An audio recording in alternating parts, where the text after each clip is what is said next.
जय हिंद, नमस्कार दोस्तों। आप सभी का एक बार फिर स्वागत है। दोस्तों, पेंशन कम्यूटेशन की रिकवरी को 15 साल से घटाकर 10 साल 8 महीने करने के लिए पेंशनर्स ने रिकॉर्ड ऑफिस और पीसीडीओ को एक एप्लीकेशन भेजा था, पेटिशन भेजी थी। इसके बाद अब रिकॉर्ड ऑफिस ने जवाब दे दिया है कि जब आपने पेंशन कम्यूटेशन लिया था तो आपने साइन किया था कि इसकी रिकवरी 15 साल के लिए होगी, तो आपकी जो एप्लीकेशन है उसके ऊपर कोई कार्रवाई नहीं की जा सकती। देखिए, ये एप्लीकेशन है जो पेंशनर्स ने रिकॉर्ड ऑफिस और पीसीडीओ को भेजा था, जिसमें कि Punjab and Haryana high court के जो जजमेंट आए हैं उनका भी फैसला दिया गया था, और दूसरा जो पेंशन कम्यूटेशन की रिकवरी और ब्याज दरों का भी हवाला दिया गया था। लेकिन रिकॉर्ड ऑफिस ने साफ मना कर दिया कि आपकी एप्लीकेशन में कोई मेरिट नहीं है, इसलिए इसके ऊपर कोई कार्रवाई नहीं की जा सकती। जो रिकॉर्ड ऑफिस ने जवाब दिया है वो आप यहाँ पे देखें। It is to inform you that Para 163 of Pension Regulation of the Army, Part 1, 2008, clearly states that pensioners who have commuted the admissible portion of pension are entitled to have the commuted portion of pension restored after 15 years. Therefore, contention doesn't mean consideration for restoration of service pension commuted amount merely being paid in the honorable court by any ex-serviceman, which are yet to be considered by the courts on the merit of the case. Though if such decision is arrived in favor of petitioned will not be affecting others till such time the existing policy of Government of India, Ministry of Defence is updated. कहा गया कि कुछ ex serviceman ने court में case किया है जिसका कि फाइनल डिसीजन अभी तक नहीं आया है, और कोर्ट में जो केस करता है नियम उसी के ऊपर लागू होंगे, फैसला उसी के लिए लागू होगा। इसका मतलब ये नहीं है कि सभी एक्स सर्विसमैन को वो फैसला लागू हो। इसलिए जब तक फैसला ना आ जाए इसके बारे में कुछ कह नहीं सकते, और जिसने केस किया है वो उसी के लिए लागू होगा, ऐसा इसमें कहा गया है। ये सीनियर रिकॉर्ड ऑफिसर ने लेटर जारी किया है। साथ ही साथ स्पर्श को भी कह दिया है कि जो पेंशनर की पर्सनल एप्लीकेशन आई है उसके रेफरेंस में ये लेटर लिखा जा रहा है। जिला सैनिक बोर्ड को भी आदेश दिया गया है कि आप सभी पेंशनर्स को ये बता दें कि पेंशन कम्यूटेशन की रिकवरी 15 साल तक ही होगी। तो दोस्तों, क्या अब सभी एक्स सर्विसमैन को कोर्ट में केस करना पड़ेगा? तो इसका मतलब ये है कि क्या पेंशन कम्यूटेशन की रिकवरी 10 साल के बाद रुकवाने के लिए सभी पेंशनर्स को हाई कोर्ट में याचिका डालनी होगी या डिफेंस पेंशनर्स को एएफटी में याचिका डालनी होगी? दोस्तों, इसका डिसीजन पेंशनर्स खुद ले सकते हैं, क्योंकि जो Punjab and Haryana high court में केस चल रहे हैं उनका फैसला जब भी आएगा वो उन्हीं के ऊपर लागू होगा जिन्होंने केस किया है। ऐसा नहीं है कि एक पेंशनर ने केस जीता है तो वो सभी पे लागू हो जाएगा। तो दोस्तों, डिसीजन आपका है कि आपको एएफटी में याचिका डालनी है या नहीं। और इसी के साथ जो कुछ पेंशनर्स यूनियन है, संगठन है, उन्होंने पेंशन विभाग को पत्र लिखा जो कि अब डीओ पीपीडब्ल्यू के पास में जा चुका है।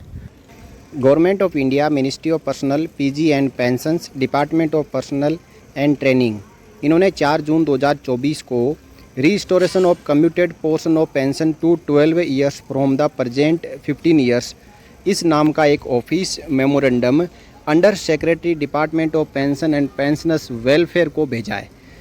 दोस्तों, डिफेंस के कर्मचारियों और पेंशनर्स का एक फेडरेशन है, all India defence employees federation, और इसके सेक्रेटरी है श्री कुमार। इन्होंने 22 अप्रैल 2024 को भारत सरकार के ministry of personnel, PG and pension department को जो कम्यूटेशन का मौजूदा समय में 15 साल का समय है उसको 12 साल करने को लेकर एक ज्ञापन भेजा, लेटर भेजा, मांग भेजी, और अब ये मांग है सही जगह पे पहुंच चुकी है।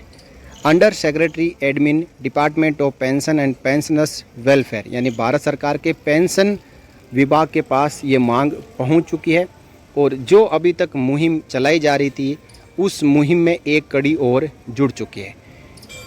दोस्तों, भारत में जितने भी पेंशनर्स समाज है, जो पेंशनर्स कल्याण के यूनियंस और संगठन है, वो सब लगातार मांग उठा रहे हैं कि जो कम्यूटेशन की रिकवरी है वो सरकार उनसे ज़्यादा कर रही है। 10, 11 या मैक्सिमम 12 साल में पूरा कम्यूटेशन रिकवर हो जाता है, लेकिन सरकार इसको 15 साल तक करती है, जो कि पेंशनर्स के साथ में नाइंसाफ़ी है। और इसको लेकर अब under secretary government of India जो गंधर्व कुमार संदलिया जी ने इस ऑफिस मेमोरेंडम को, ये जो लेटर प्राप्त हुआ था AIDEF का, उसको under secretary department of pension and pensioners welfare को भेज दिया है, और इसके ऊपर अब काम शुरू हो चुका है और जल्द ही ये खबर देखने को मिलेगी कि पेंशन कम्यूटेशन की रिकवरी अब 15 साल की बजाय केवल 12 साल तक ही होगी। खुशखबरी, पेंशन कम्यूटेशन की अवधि 15 से घटाकर 12 साल करने के लिए केंद्र सरकार के पास में प्रस्ताव भेजा जा चुका है। दोस्तों, एक 41 पन्नों का प्रस्ताव केंद्र सरकार के पास पहुंच चुका है। केंद्र सरकार के पेंशन विभाग और पेंशन मंत्रालय के पास पहुंच चुका है, जिसके जो मंत्री हैं वो खुद प्रधानमंत्री श्री नरेंद्र मोदी हैं। दोस्तों, इसके साथ साथ Punjab and Haryana high court ने भी कुछ ऐसे फैसले दिए हैं जहां पे 10 साल के बाद पेंशन कम्यूटेशन के ऊपर रोक लगा दी है। इसी के साथ जो एडवोकेट जीएस अवाना साहब है, उन्होंने भी अपनी तरफ से एक वक्तव्य दिया, एक वीडियो जारी किया और उस वीडियो में हर एक मुद्दे के ऊपर जो पेंशन कम्यूटेशन के ऊपर लूट मची हुई है उसमें बड़ा खुलासा किया है। जो कम्यूटेशन बहाली की अवधि को 15 से 12 साल करने के ऊपर पंजाब हरियाणा हाई कोर्ट के दिए गए फैसले के बाद पेंशन भोगियों को अब वास्तविकता समझ में आ रही है। पेंशन भोगियों को लग रहा है कि वे सरकार द्वारा ठगे जा रहे हैं, लूटे जा रहे हैं। इसी को देखते हुए confederation of central government employees and worker ने कम्यूटेशन की बहाली 15 साल से घटाकर 12 साल करने की मांग केंद्र सरकार से कर दी है। उन्होंने एक मांग पत्र केंद्र सरकार को लिखा है और इसके ऊपर विचार करने का अनुरोध किया है। दोस्तों, आप मांग पत्र देखें, ये जो आपकी स्क्रीन पर मांग पत्र है काफ़ी लंबा चौड़ा मांग पत्र है। इसमें 1970 के दशक से लेकर आज तक जो पेंशन कम्यूटेशन के ऊपर सरकार द्वारा समय समय पर और सुप्रीम कोर्ट ऑफ इंडिया के जो डिसीजन आए हुए हैं उन सब को रेफर किया हुआ है इसके अंदर, और बताया कि वो ज़माना कुछ और था और आज ज़माना बदल चुका है। सरकार पेंशन कम्यूटेशन के ऊपर इसका जो पीरियड है उसके ऊपर जल्द से जल्द फैसला ले और इसको 15 साल से घटाकर 12 साल कर दे। दोस्तों, पेंशन कम्यूटेशन की जो टेबल है उसमें आपने देखा होगा कि एक फैक्टर काम करता है और ये फैक्टर इंसान की जो लाइफ होती है उसके ऊपर डिपेंड करता है। और जब ये फैक्टर बनाया गया तो उस समय इंसान की जो लाइफ है वो कम थी और अब देखा कि जो मृत्यु दर है उसमें कमी आ रही है और जीवन प्रत्याशा में वृद्धि हो रही है। Confederation of central government employees and worker ने सरकार को समझाया कि किस प्रकार उनकी ये मांग बिल्कुल जायज़ है। उन्होंने कहा कि साल दर साल मृत्यु दर में कमी हो रही है और जीवन प्रत्याशा बढ़ रही है। ब्याज दर में भी साल दर साल बदलाव होता है। 1973 से 2008 तक मृत्यु दर 41% से अधिक घट गई और हर साल अब घटती ही जा रही है। यहाँ पे एक टेबल के माध्यम से 2011 से 15 और 2013 से 17 के बीच जो 60 वर्ष की आयु में जीवन प्रत्याशा 60 वर्ष को लेते हुए यहाँ पे दिखाई गई है और सरकार को समझाया गया है कि जो जीवन प्रत्याशा है उसमें लगातार वृद्धि हो रही है। Confederation of central government employees and worker ने कहा कि कम्यूटेशन पेंशन के मूल्य पर ब्याज दर 2.66 वर्षों में वसूली जा सकती है। 61 वर्ष की आयु में सेवानिवृत्ति के बाद अगले जन्मदिन पर कम्यूटेशन फैक्टर 8.194 है। कम्यूटेशन बहाली की अवधि 8.194 प्लस 2.66 यानी 10.85 वर्ष है। इस प्रकार से देखा जाए तो कम्यूटेशन की रिकवरी 10 साल और 8 महीने में पूरी हो जा रही है। ऐसे में सरकार 15 साल तक लगातार रिकवरी करते रहना ये कहीं सैद्धांतिक नहीं है, तार्किक नहीं है। पेंशन भोगी अपनी पेंशन से 4 से 5 साल अतिरिक्त सरकार को भुगतान करता रहता है, जिसके बारे में पेंशनर्स को अभी तक पता नहीं था। लेकिन अब जब एडवोकेट जीएस अवाना साहब ने और Punjab and Haryana high court ने जब मुहिम चलाई, अलग जगाई, तो हर एक पेंशनर को पता चल चुका है कि सरकार उन्हें लूट रही है। केवल 128 किस्तों में पूरी पेंशन कम्यूटेशन की रिकवरी हो जाती है, लेकिन सरकार 3, 3.5, 4 साल एक्स्ट्रा उनसे हर महीने जो पेंशन कम्यूटेशन की रिकवरी करती है और 180 किस्तों में पूरी करती है। अब इससे पहले जो सेंट्रल पे कमीशन आए, वेतन आयोग आए, उन्होंने भी सिफारिशें दी है। देखिए, confederation of central government employees and worker ने कहा कि 5वें केंद्रीय वेतन आयोग ने अपनी रिपोर्ट में कम्यूटेशन की बहाली की अवधि को 12 वर्ष करने के लिए सिफारिश की थी, लेकिन इसे सरकार द्वारा बिना किसी उचित कारण से अस्वीकार कर दिया गया था। पांचवा वेतन आयोग ने टिप्पणी की थी कि 12 वर्षों के बाद कम्यूटेशन की बहाली किया जाए, ना कि 15 वर्षों तक जैसा कि वर्तमान में है। इसी के साथ जो केरल सरकार है उसका भी यहाँ हवाला दिया गया था। केरल में 12 वर्षों की कम्यूटेशन बहाली की अवधि को हमेशा ही मान्यता दी गई है। केरल सेवा नियम भाग 3 पेंशन नियम स्पष्ट रूप से कहता है कि कम्यूटेशन बहाली की अवधि 12 वर्ष है। हालांकि जो कम्यूटेशन है उसमें जो रिकवरी है वो सबकी बराबर की जाती है। जो भी आपकी पेंशन है उसकी आधी है वो कम्यूटेशन के नाम पर रिकवरी की जाती है और पेंशन आपकी आधी हो जाती है। यानी 50% पेंशन यदि आपको ओल्ड पेंशन स्कीम के तहत मिलती है तो उस 50 का आधा आपका कम्यूटेशन में रिकवरी हो जाती है और आधी आपको मिलती रहती है। और जो डियरनेस रिलीफ है वो 50% पेंशन के ऊपर ही मिलता है। दोस्तों, 5वें पे कमीशन से पहले जो सेकंड नेशनल न्यायिक वेतन आयोग है उसने भी अपनी रिपोर्ट में कम्यूटेशन बहाली की अवधि को 15 वर्षों से घटाकर 12 वर्ष करने की सिफारिश की थी। द्वितीय राष्ट्रीय न्यायिक वेतन आयोग ने इस पर टिप्पणी की थी कि कम्यूटेशन बहाली की अवधि बहुत लंबी है और इस पर पुनः विचार करने की आवश्यकता है। 12 वर्षों की कम्यूटेशन बहाली की अवधि बहुत ही पर्याप्त है। 1986 के सर्वोच्च न्यायालय के निर्णय की आज की परिस्थितियों में कोई प्रासंगिकता नहीं है। इसी के साथ और कई सिफारिशें और रिपोर्ट आई है जहां पे पेंशन कम्यूटेशन रिकवरी के पीरियड को 15 वर्षों से घटाकर 12 वर्ष करने की सिफारिश की है। केंद्र सरकार की नीति अपने कर्मचारियों के प्रति सहानुभूतिपूर्ण होनी चाहिए। सरकार को इस मुद्दे पर लाभ का दृष्टिकोण नहीं रखना चाहिए। यानी जो केंद्र सरकार के कर्मचारी और पेंशनर्स होते हैं उनसे आप किसी भी प्रकार का जो वसूली करके सरकारी खजाने को नहीं भरना चाहिए। सरकार को अपने कर्मचारियों और विशेष रूप से पेंशनधारियों के कल्याण का ध्यान रखना चाहिए। सभी तथ्यों और सिफारिशों के आधार पर confederation of central government employees and worker सरकार से अनुरोध करता है कि कम्यूटेशन बहाली की अवधि को 15 साल से घटाकर 12 साल करने के लिए आवश्यक आदेश जारी करें। यह न केवल न्यायोचित होगा बल्कि पेंशन भोगियों के प्रति सरकार की सहानुभूति और समर्थन को भी दर्शाएगा। यानी इस प्रकार यदि सरकार 15 साल तक पेंशन कम्यूटेशन की रिकवरी करती रहेगी तो पेंशनर्स अपनी सरकार में विश्वास खो देंगे और वो सरकार से किनारा कर लेंगे। तो समय है जब आपके पास मांग पहुंच रही है तभी मांग को मान लो। ऐसा ना हो कि मजबूर होकर जब आपसे कोई मांग ही ना रहा हो तब आप उस मांग को मानो और आदेश पास करो कि 15 से 12 साल किया जाता है।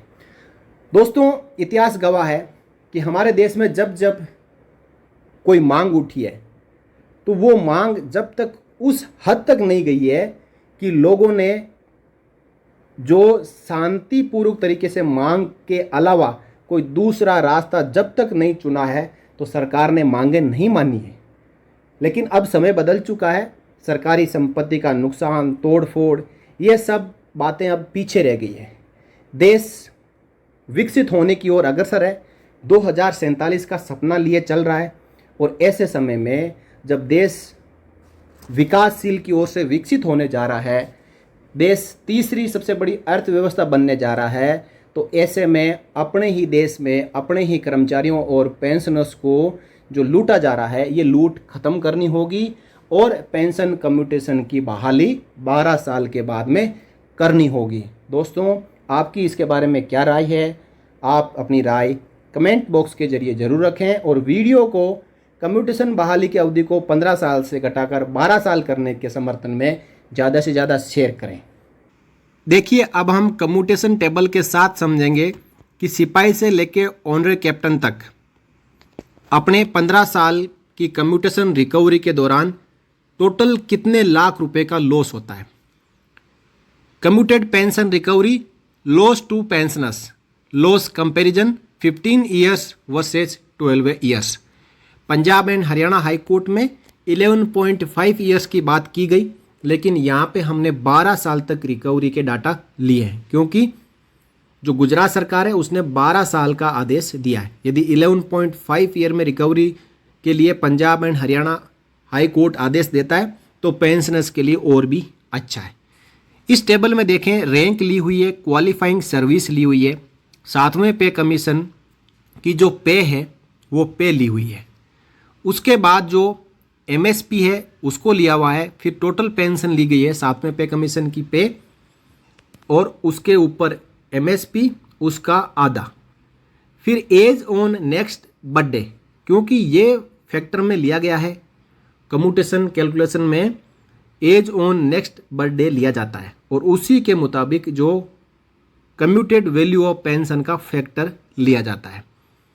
इसके बाद कम्यूटेड पेंशन यानी 50% जो पेंशन है, जिसमें टोटल पेंशन को डिवाइडेड बाई 2 करते हैं तो उसका 50% पेंशन निकल के आता है, जितनी की हर महीने रिकवरी की जाती है। अब जब कैलकुलेशन करते हैं कम्यूटेशन का कि एक पेंशनर रिटायर होता है उस समय उसको कितना कम्यूटेशन मिलता है इस सीवीपी फैक्टर के मुताबिक। अब यदि कोई रीपेमेंट करता है 15 साल में तो वो कितना वापस पेमेंट करेगा, उसी जगह यदि 12 साल तक रिकवरी हो तो कितनी रिकवरी होगी, और इसमें जब प्लस माइनस किया जाए तो कुल मिला के एक पेंशनर को 15 साल के दौरान कितना लॉस है। देखिए, सबसे पहले सिपाही 17 साल क्वालिफाइंग सर्विस में उसकी जो पेंशन बनती है वो 16,800 रुपये बनती है। इसमें डीए डीआर को नहीं लिया गया है, क्योंकि डीआर है वो फुल पेंशन के ऊपर ही मिलता है और उस डीआर से कम्यूटेशन का कोई लेना देना नहीं है। यदि इस सिपाही की नेक्स्ट बर्थडे के ऊपर एज 35 साल होती है तो इसके लिए सीवीपी फैक्टर 9.15 रहेगा और 8,400 रुपये पेंशन कम्यूट होगी, और कैलकुलेशन के मुताबिक 9,21,816 रुपये इसको कम्यूटेशन मिलेगा। इसका 15 साल में जो रीपेमेंट है वो 15,12,000 होगा, और यही यदि 12 साल में रीपेमेंट हो तो 12,09,600 रुपये ही होगा। तो कुल मिलाकर एक सिपाही जो 17 साल क्वालिफाइंग सर्विस करके और 35 साल में रिटायरमेंट आता है उम्र में, तो उसको 3,02,400 रुपये का नुकसान है। इसी प्रकार एक नाइक 22 साल क्वालिफाइंग सर्विस जिसकी उम्र अगले जन्म तारीख पर 40 साल हो तो उसका जो सीवीपी फैक्टर 9.09 होगा और 11,250 रुपये जो पेंशन है वो कम्यूट होगी। कुल कम्यूटेशन 12,27,150 मिलेगा। उसके अगेंस्ट 15 साल में 20,25,000 की रिकवरी होगी। यही रिकवरी यदि 12 साल तक हो तो 16,20,000 की रिकवरी होती है, और कुल मिलाकर 4,05,000 का नुकसान एक नाइक को होता है। हवलदार की बात करें 24 साल क्वालिफाइंग सर्विस में और 42 साल की उम्र में, कुल मिलाकर जो कम्यूटेशन मिलेगा वो 14,13,204 रुपये मिलता है। 15 साल में 23,40,000 पेमेंट करना पड़ता है, और यही पेमेंट यदि 12 साल के लिए हो तो केवल 18,72,000 रुपये पेमेंट करना पड़ेगा और 4,68,000 रुपये बचेगा, जिसका कि नुकसान मौजूदा समय में एक हवलदार को हो रहा है। नायब सूबेदार की बात करें 26 साल में तो फैक्टर काम में लिया जाएगा जिसकी उम्र 44 साल है 9.02, और 14,300 रुपये उसकी पेंशन कम्यूट होगी। कुल कम्यूटेशन मिलेगा 15,47,660 रुपये। 15 साल में 25,74,000 पेमेंट करना पड़ता है। यही 12 साल में हो तो 20,59,200 रुपये पेमेंट करना पड़ेगा, और एक नायब सूबेदार को अपने 15 साल में 5,14,800 रुपये का नुकसान होता है। इसी प्रकार सूबेदार जिसकी 28 साल क्वालिफाइंग सर्विस और 46 साल एज हो उसके लिए फैक्टर रहेगा 8.97, 17,800 50% जो पेंशन कम्यूट होगी। कुल कम्यूटेशन 19,16,206 मिलता है, और 15 साल में 32,04,000 पेमेंट करना पड़ता है, और 12 साल में 25,63,200 ही पेमेंट करना पड़ेगा। कुल मिलाकर एक सूबेदार को 6,40,800 रुपये एक्स्ट्रा भुगतान करना पड़ता है। सूबेदार मेजर 30 साल क्वालिफाइंग सर्विस 48 साल उम्र में 8.91 फैक्टर 19,875 पेंशन कम्यूट होगी। कुल कम्यूटेशन मिलता है 21,25,751 रुपये। 15 साल में 35,77,500 रुपये पेमेंट करना पड़ता है और यही पेमेंट यदि 12 साल तक हो तो 28,62,000 ही करना पड़ेगा। कुल मिलाकर 7,15,500 रुपये एक्स्ट्रा पेमेंट करना पड़ता है कम्यूटेशन के खिलाफ अगेंस्ट सूबेदार मेजर को, यानी 7,15,500 रुपये का नुकसान सीधा सीधा हो रहा है। ऑनरी लेफ्टिनेंट 32 साल क्वालिफाइंग सर्विस 50 साल उम्र, इनको 7,66,800 रुपये का नुकसान हो रहा है। ऑनरी कैप्टन 32 साल 52 साल उम्र 32 साल क्वालिफाइंग सर्विस, इनको 8,33,400 रुपये का नुकसान हो रहा है। यानी कुल मिलाकर यदि 15 साल की बजाय 12 साल में ही कम्यूटेशन की रिकवरी ख़त्म कर दी जाती है तो आप यहाँ पे देख पा रहे हैं कि सिपाही से लेकर ऑनरी कैप्टन तक कितने लाख रुपए का फ़ायदा हो सकता है, जो कि अभी आंख बंद करके सिपाही से लेकर ऑनरी कैप्टन तक को सरकार को मुफ्त में ही देना पड़ता है।